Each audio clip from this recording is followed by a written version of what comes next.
Welcome to Changing the Game, where bold leaders, rule breakers, and trailblazers drop the playbook and share how they lead, win, and shake things up.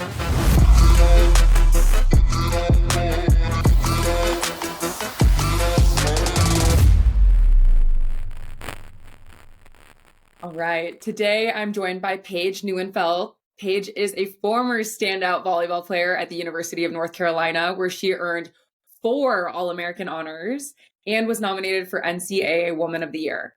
After her collegiate career, she began working at EY, but wasn't quite ready to hang up the uniform, so she pursued a volleyball career professionally overseas in France. When she returned to the US, Paige jumped back into consulting before making her way to Qualtrics.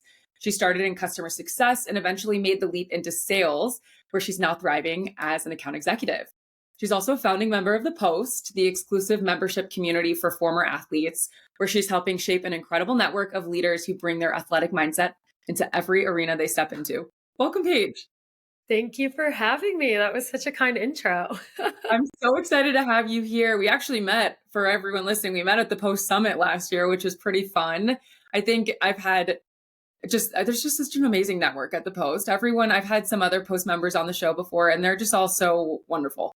Yeah, everyone is really, truly just so inspiring. And I'm sure we'll talk about the Post more, but it's just like, it's a great community of the ex-athletes who just like get the mindset. Everyone's fun, everyone's cool, and all doing great stuff. So honestly, so inspiring. But yeah, we had so much fun. We had our volleyball to volleyball connect there.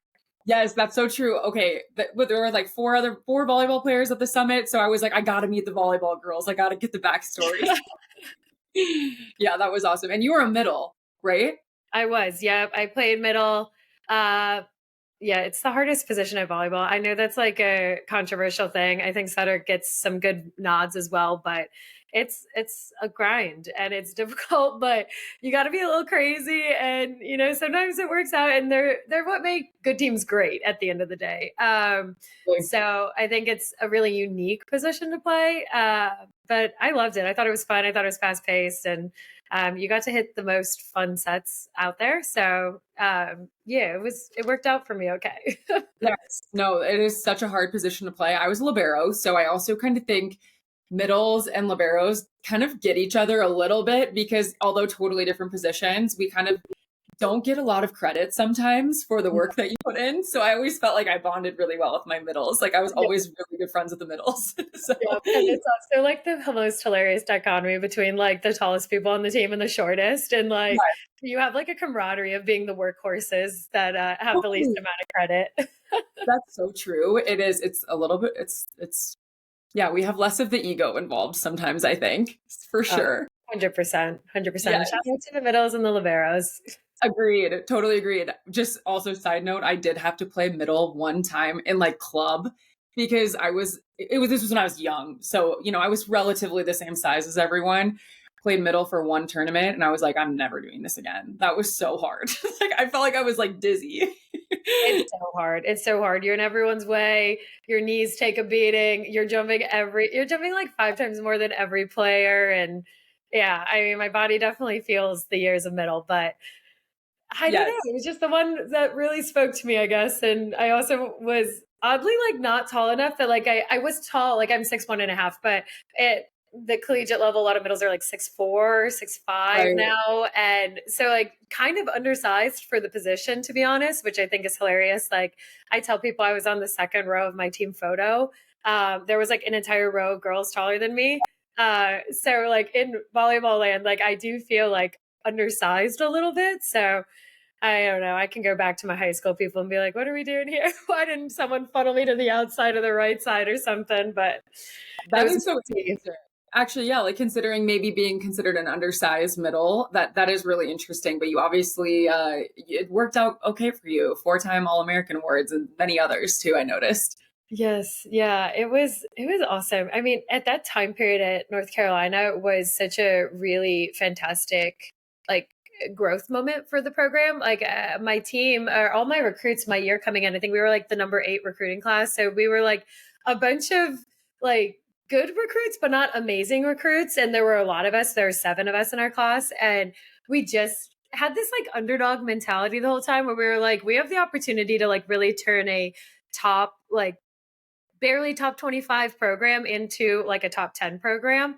And Yeah. so we all got recruited with like that mentality that like we're here to like have a changing of the guard and like be those difference makers. So it was such a fun time to be part of the program because we ended up like making an Elite Eight and barely losing to Texas my junior year, won ACCs, and like we got to make that difference and got to see kind of the fruits of our labor. But yeah, it was absolutely a team thing, and I felt so lucky because most of my class and I were starters for 4 years, and yeah, and it was just really cool to see all that growth. And like the transfer portal wasn't a thing back then really, so like everyone just like stayed and grind and like knew your role, knew what you were contributing to make the team better. And it was really cool to see what like 4 years of teamwork really can do. Totally. I feel like there's a lot of parallels between our careers. I mean, I played at Wichita State, which is definitely considered, a mid-major, but we made a Sweet 16 first ever in program history. Like there's just something to be said about, yes, pre-transfer portal, like all of us just kind of had that chip on our shoulder mentality. And so like hearing you talk about that, I'm like, yes, like I know that feeling where you're just like, we're going to grind, we're going to win. It's going to be tough, but like, we're going to make it happen. So I just like, there's so much pride in that. Yeah, no, there really is. There really is. And like being able to just like see the outcomes and have that tangible, like I worked 4 years for this and like we can still leave with that, and like get to go back to the gym and see your years on your banners and like know that you like were a part of all that. Like it's forever and it's really cool. And I don't know, it's part of that transition though, that like when you leave with such great feelings there, it's like, how do you kind of translate that to, your next career and like moving on and doing that in a different way. And it's like an ongoing, constant, I think, battle to try to figure out like what your next task is going to be, what your next challenge is, your endeavor. And I don't know, it's definitely a big part of kind of what we're going to talk about today. But I think there's so many flavors of like how you can migrate this like post sport, but that feeling is just so unmatched, and I miss it all the time. I know it is. It's such a weird balance too when you move beyond it. I want to know what drew you to North Carolina in the first place. How did you end up there? Yeah. So I grew up in Michigan, just like 20 minutes north of Detroit, so the Metro Detroit suburbs. I played at Legacy Volleyball Club. Back then, we were and recently named the #1 club in the nation. So shout out to Legacy and all the growth there. But yeah, back then they were a little bit of a newer club, and we had a couple of us that were getting recruited at some bigger schools and just kind of making an impact during club volleyball. So we were starting to get our name on the map a little bit. But I was very fortunate that, my play had inspired, a good amount of college letters to come through. And I had gone on, I think, like 12 visits or so. Like, I just didn't know that college volleyball was a possibility for me. I just really liked sports. I loved competing and was super late into the club volleyball game. So I didn't have this like idea in my head of like, oh, I need to go to this school and like, or my parents went here, so I have to go. Like I had a blank canvas in the most interesting way, but also overwhelming way for a 15-year-old. So the only thing I really knew at the time, honestly, was just that like I did still really care about school. I was a little bit of a nerd, liked school, and also really liked sports. So like I just, if I didn't even know I was ready to play collegiately, it wasn't like I was planning my college career to go play pro. Like I was really just there to be like, I also want a great education. So most of the schools I went to all had great academic and athletic programs. And like the combo of it really meant a lot to me. Because I think like that concept of student athlete just resonated. And but yeah, North Carolina was my second visit out of the 12. And it just like, it was kind of this feeling when you just walk on campus and like, you just like know that you like a place and you're like, I could see myself here. And I don't know if there's any other way to really describe it other than it was really just like a feeling. And it was like a feeling across the board in terms of like the community in Chapel Hill, the campus, like just the safety, the like environment of it all, the like fun energy on the school, and also just like the atmosphere of the athletics programs. While volleyball was trying to make a name for itself, pretty much every other sport, especially the women's sports, are national champions like almost every year. And so we had a lot of catching up to do, but it was just like this culture of greatness that you were constantly around as a student athlete, just with your peers are all like national champions. And they're just like they're amazing competitors. And, you're walking the halls of these like basketball players who are going to go to the NBA and these soccer stars who are literally on the USA team. And, you just almost get starstruck, but they're also your peers. And like, it was just the coolest atmosphere. So I think it was really, I think to sum it all up, just a feeling. And I kept going on visits after because I just like wanted to like make sure. And every time I'm like, no, North Carolina is still my favorite. And This is it. eventually Yeah. got tired of it. Yeah. And called it. And it was the best choice the 15-year-old me could have ever made. That's amazing, Paige. It's just so cool to hear you talk about it because I can hear you can hear the energy in your voice. Like I can see it on your face. It's obviously it's been such an impactful part of your life and such just a positive part of your life. And so I can really feel it, you talking about it. And who wouldn't be? Like I would be starstruck at 15 going there as well. And then just knowing that you're going to be surrounded by this community of elite performers, high achievers, setting the foundation for you. I'm sure you learned so much when you were there just from the peers that you were surrounded by, even outside of your own team. Yeah. Yeah. Athletically as well as academically. Like I ended up joining or getting admitted into the undergraduate business program. And it's like a top 7 at the time. It was, I don't even know if it still is, but it was a top 7 program at the time for undergrad business and competing with, the biggest names in business. And I learned so much and respected all my peers there as well. Like I was always in awe of people. And I realized slowly that was a theme about myself that I must not have known at the time, but felt is that I just like being surrounded by like greatness. And I like not being the smartest one in the room or the most athletic or the coolest, or like, I like being around really great people. And I think it just makes me elevate my game that much more. And yeah, it just makes, I think, you a way more interesting person when you get to learn from some of the best in all aspects. 100%. I can totally see that in your background too. Just looking at, your LinkedIn work experience and your membership with the Post, like it's obviously a theme for you that you are a high achiever and you want to be surrounded by people that share those values too.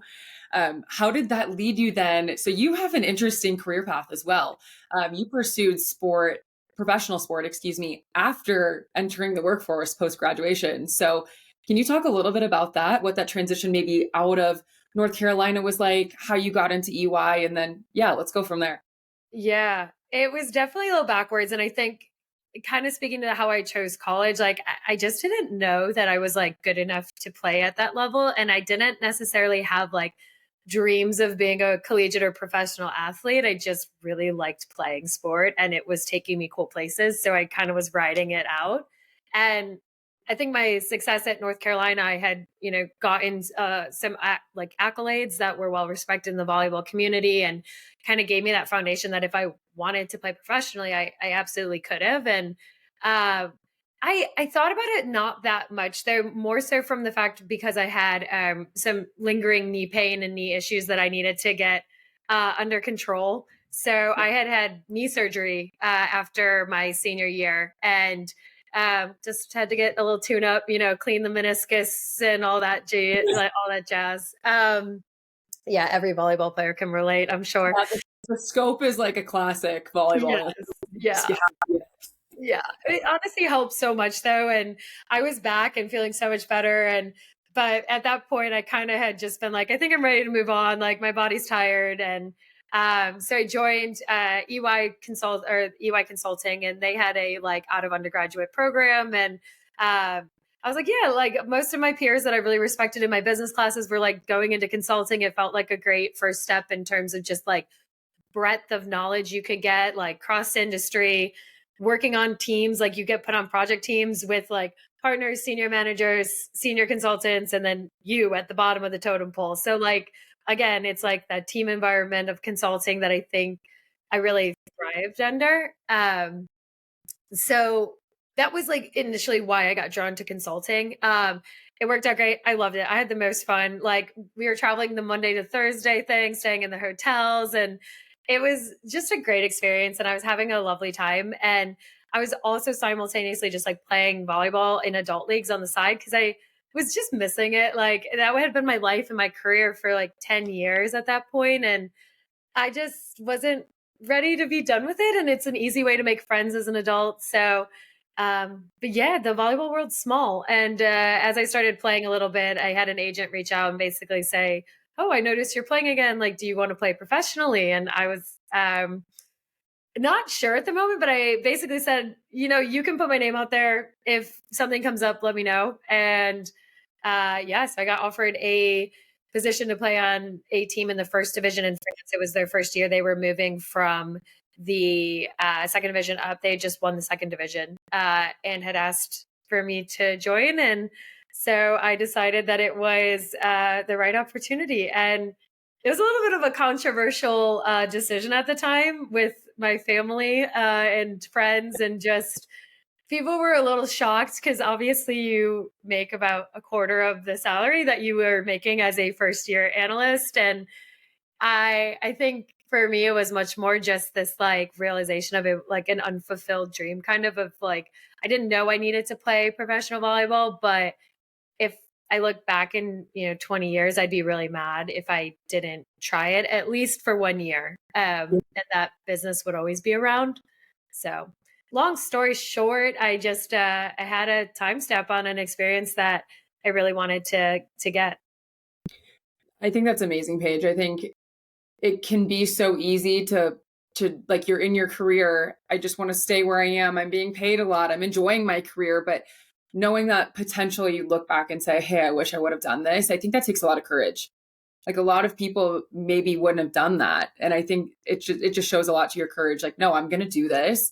The business world is always going to be there, even if it's scary or if it goes against what my family wants for me. I have to do this. And I just think that's really admirable. Yeah. Oh, thank you. I mean, it was definitely a tough time. Like it was a lot of like high tensions and trying to figure it out, but I just had a lot of faith in myself and what I'm capable of and my story that I can tell, that I knew if I left, and my EY team was amazing through this whole experience too, because I brought it up and, I was like, "Hey, like I have loved this. Like, I just want to make sure that it's something that if, I'm done playing after 1 year, which is potentially likely and what ended up happening, that, I have a great relationship with these senior managers and partners and people who were going to vouch to me to essentially help me get my job back officially." And that's exactly how it happened. Like I just came back, called up the partner who I'd been really close with at the time and had said, "Hey, like I'm ready to come back." And she got me through, right to the top of the interview list, and they hired me back. So EY was really, really fantastic, I think, throughout this whole thing as well, which gave me kind of that comfort knowing that that I had the opportunity to come back when I needed to. And I had the confidence in myself to be able to get that role back when I was ready for it. Yeah, that you obviously made great relationships and did good work when you were there the first time. So they were more than happy to have you back. And yeah, it's just, I think you taking that leap of faith is so cool. Just like knowing, hey, I'm going to be okay. I trust myself. I know what I'm capable of. I'm going to be able to find something when my playing career is over to get back on track to my professional career. So, Yeah. yeah. That what if really, I think, outweighs so much more. And I I really live a lot of my life on like not having regrets. And I could just like, I could tell from this like feeling. I was like, this would be a regret if I don't do it. Like, and I would much rather just like force changed and be uncomfortable because like you're getting growth out of that regardless. And yeah, it was growth, that's for sure. It was not the easiest experience ever, but I'm super happy I did it, and I think it shaped a lot about like how I operate in the adult world now. Yeah. I think like when we're in our early 20s, like we have such a high appetite for risk and can try new things and like fail at things where you're going to be okay. And here at Shift, I work with a lot of athletes who are transitioning out of uniform for the first time. And I think there's like they put a lot of pressure on themselves. And I definitely did that for myself too, like needing to have it all figured out. And I just hearing your story, Paige, and hearing all the other stories from amazing women I've heard on the show, nobody has it all figured out. You're like, I'm just going to have faith in myself and trust my abilities and I'll be fine. I'll figure it out. And you learn along the way. Yeah.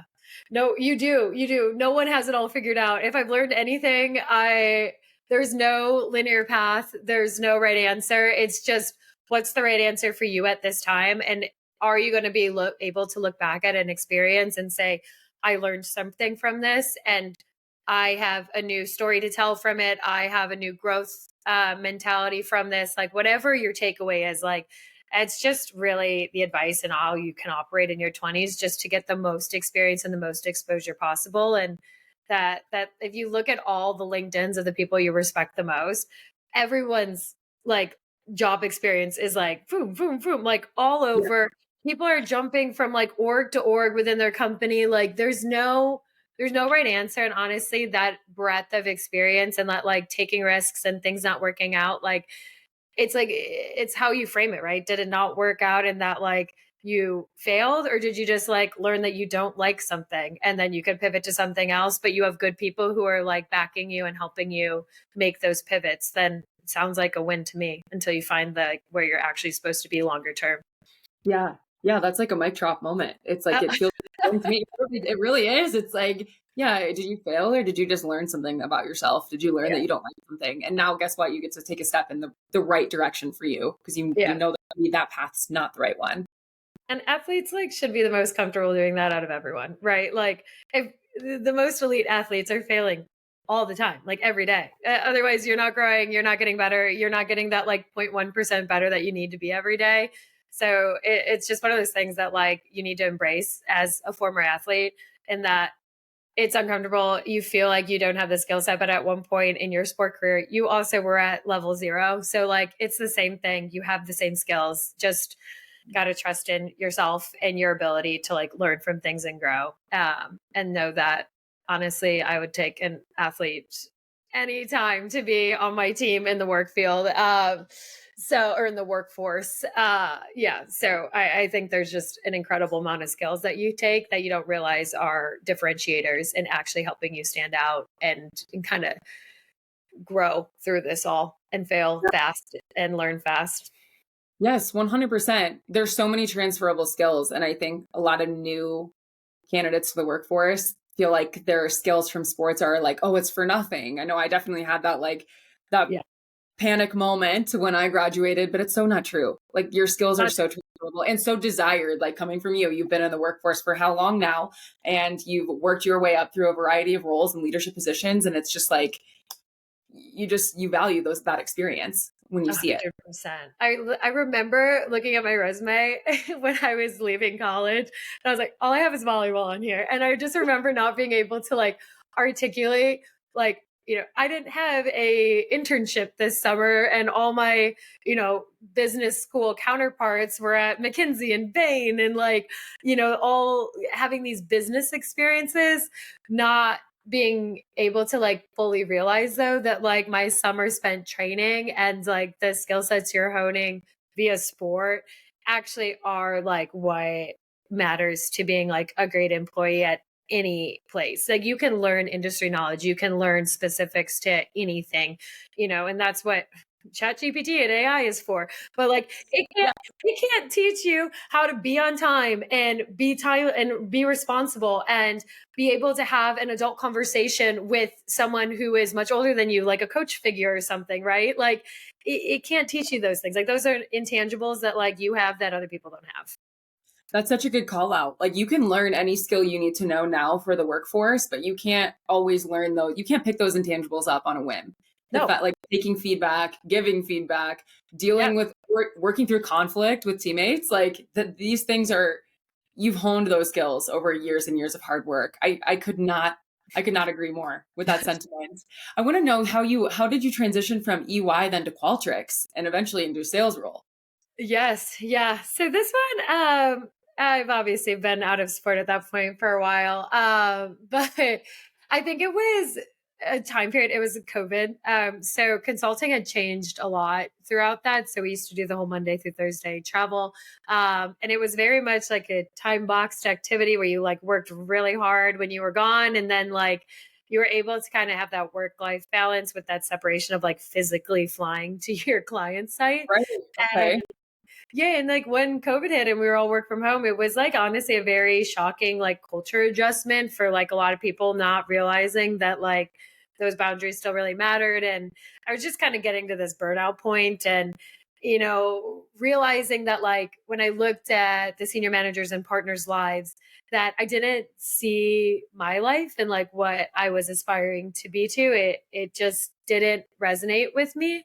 And I was like, if you can't see that, like, why are you on this like hamster wheel of like fast success and burnout? Like, it's not leading you where you need to go. And similar to kind of most of my choices in life at this point, like I had no idea what was next. And I just, um, I started to explore some of the tech companies that I had worked with. I had heard really good things about technology in general, like as an industry in terms of like work-life balance, which was important to me at that time coming from burnout. But also just like in terms of, the world and where the world's shaping, like it's a nice place to be is like being on the forefront of all these like brand new adaptations and things that are coming and dropping all the time. Like, your industry will stay relevant, and whether or not your company specifically does is a different story, but like technology will remain important.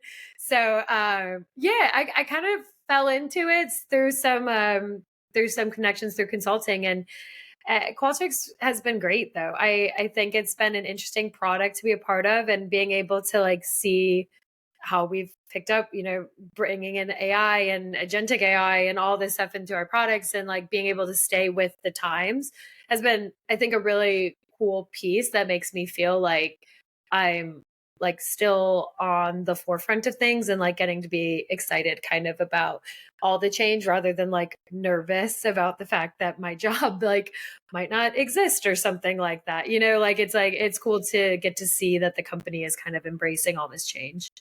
100%. How did you move so you started in customer success. What drew you to sales? So this was new. I just started in March. And I think customer success was much more like it's a very client facing, so post sale role. So you are making sure your clients are able to use the technology they bought and actually understanding like their business use cases and making them, feel the success of what they bought. And I think from consulting to that, it was like very like client like centric. So there was a lot of like parallels there that flowed well in terms of like role like similarity. But as like our role kind of evolved and changed, I worked very closely with a lot of account executives and say like the sales team. And we were like partners on a lot of things. And I kept realizing that like I was much more interested in what they were doing. And we had like this one moment there. We were at like our sales kickoff and they invited the whole go to market function. So we were there with the sales team, and like our financial services group was like split off. And I remember they were doing some like win stories about some deals, and like the sales team's like hooting and hollering and like cheering each other on and like yelling. And I was like, we do not have this like culture in customer success. And I was just kind of sitting there like, I feel like this is a better fit for me. Like this competition and this like camaraderie. It felt much more like that team atmosphere that like I definitely was like craving at the time. So I don't know. I had a couple just like aha moments and like decided to essentially sell myself internally and like pitch myself to an open sales role that joined or that just opened up, and it ended up working out great. And so far I've been a pretty big fan of being on this side of the house. Yeah, that's awesome. I love that. There's just so many parallels between athletes and success in sales and the skills that are required and just the culture, like you said. Like, I want to be over there. I want to be where they're hooting and hollering and pushing each other and making a big fuss over it. So I think that's awesome. Yeah. It was fun. It was fun. It's a good culture. I feel like it's gonna stick. And it's cool. Like, and that's like what you look for, right? Like you jump around, you see if something's a fit, you don't. And so far, maybe we have found, where the athletes all end up in sales. But Yes. who knows? Who knows? Yes. Well, we're obviously big proponents of that at Shift Group. Sales is like our bread and butter, where we try to get athletes to get their foot in the door because it's a familiar space for a lot of them. Speaking of, you had mentioned early on in our conversation, just wanting to be surrounded by, competitive people, high performers. I want to talk a little bit about the Post because I think it's such a cool organization. You're a founding member. So would love if you could just share, how did you find the Post and what has that community really meant for you? Oh, the Post is the best. Yeah, shout out to Christian and Ashlyn and Jason, the whole crew. Like it's just the community that I didn't realize I was missing at that point in my life. And I think in the rise of all these social groups and like social houses like Soho House and all these other things that have been popping up, like that originated as a place for artists, right? And like I've never been like, oh, like I'm not into art that much to go to be a MoMA young member or something like that. Like I just never really found my like social unit like that in terms of like a community that just spoke to me and like really was like-minded people. And so I think it was like 3 years ago at this point, which is crazy. One of my friends who was a cheerleader at the Post, she is a member of the Post, but she was a cheerleader at UNC with me. Okay. Yeah, and she had been like, "Hey, I was brought in to do some copywriting for this new group that's starting, and I think you should join. Like, they're going to be looking for some like beta members." And I was okay, Olivia, like I'll check it out. So I ended up signing up, and yeah, that summer was so much fun because they were just testing concepts. They were like hosting events, and there was no membership fee yet, so it was really fun. And yeah, oh my god, yeah, the no membership fee was so great. But obviously, they're a business, so we have to join in. But it just honestly sparked though just this like reigniting about being around other athletes again, that I was like, oh, this is so fun. Like everyone I meet, which is cool. They were doing something they were really passionate about. And if it wasn't necessarily their career, it was like their out of, work activity that they were really passionate about. And it was just so much genuine, like excitement always going on there. And just like a lot of drive, which is inspiring to be around when you're in those rooms. And yeah, so it's been awesome. I'm a huge advocate for it. I think it's especially great if you're like in New York City, because then you can use the clubhouse more, see the same people over and over, and kind of establish like those like moments of meeting that can turn into friendships outside, where sometimes it's really hard to develop those adult friendships if you don't have the time with someone, right? Totally. Yeah, 100%. I think community is so important, especially for everyone. Community is so important. But having that space as a transitioning athlete or just as a high performer in general, I think it's really important to surround yourself with people that share your values and push you, and that you can go to for advice and develop those true relationships with people. So I think it's incredible what the Post is doing. And I wish I was in New York City. I wish I could, get to the clubhouse more often and become I'm actually not a member yet, but it's on the books. So We'll get you signed up. We'll get you to get signed up. I really want to, really bad, because everyone I've met is so amazing. It's just like, wow, this is the type of community I want to be a part of. Right. Yeah. It was such a massive miss in terms of like a white space out there that like didn't exist, and they took advantage of it. And I've been lucky to be a part of it since the beginning. And yeah, I really adore it. I have nothing but great things to say. And if any athletes are listening and looking for that community, I know that while it's nice in New York City with the actual clubhouse, like there are like cohorts of like the Post in different cities. So like there are meetups for like other cities here and there as well. So there's definitely benefit to joining as like a non-New York City person as well. But I'm just obviously biased, since if you're in the city, it is an actual physical location, which like matters, right? To like also go when you're working from home, like go have somewhere to like socialize with people and like have that same, like, I don't know, I work better when I'm around other people. So I need an office environment. I do feel that. Like I work exclusively from home as well. And I recently joined a gym that I absolutely love because it's very community focused. And so if I didn't have that, it would be tough. I feel like I'd go crazy a little bit sometimes. Like you kind of get into like a little pit of like of individuality when you're alone all day. You really do. You really do. And you're just like sitting there thinking like all of the things that you need to do and improve on. And it's like, you know what? You just need to be inspired. You just need to go around, like touch grass, go talk to some people. And yeah. So I think it's 100% like so good for me as a very extroverted person as well to get outside and go sit there, hang out. Like also there's like people like to go to workout classes, and Yeah, so there's just a lot of events. It's nice, and there's so much to do and so many great people that I've genuinely developed friendships with outside of the post as well, which is cool. Yeah. Yeah, which is amazing. I love that. Just got to get out and touch grass sometimes. Couldn't have put it better. Yes, you do. I have a couple more questions for you, Paige, because I know we're coming up on time. So I do want to know a lot of the show will focus sometimes on advice for future generations. So I just want to know if you have any advice for young professionals who are listening or student athletes who are currently transitioning out of their sport or about to transition out of their sport. What advice would you give them about transitioning into the corporate world if you could offer something? Yeah, I feel like we've touched on some of it, but I guess the like quick and dirty version of it, probably the two biggest pieces I would say is that one atmosphere of like get the talk track down about what skills you bring to the table. Like know it inside out about what you've learned as an athlete and be able to tell that story to anyone and everyone who will listen because there's not always that opportunity to run into someone who understands athletics at that level and what you have gone through.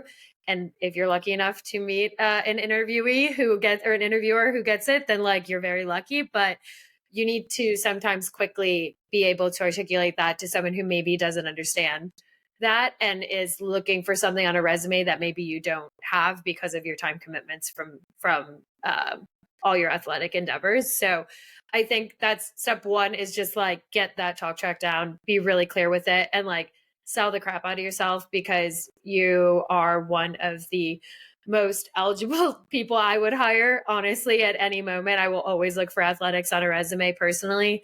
I think a lot of the skill sets today are just not what you find in your average person who went to school with AI and, like didn't necessarily learn that work ethic. And I think it stands out tremendously. So that's just the one advice.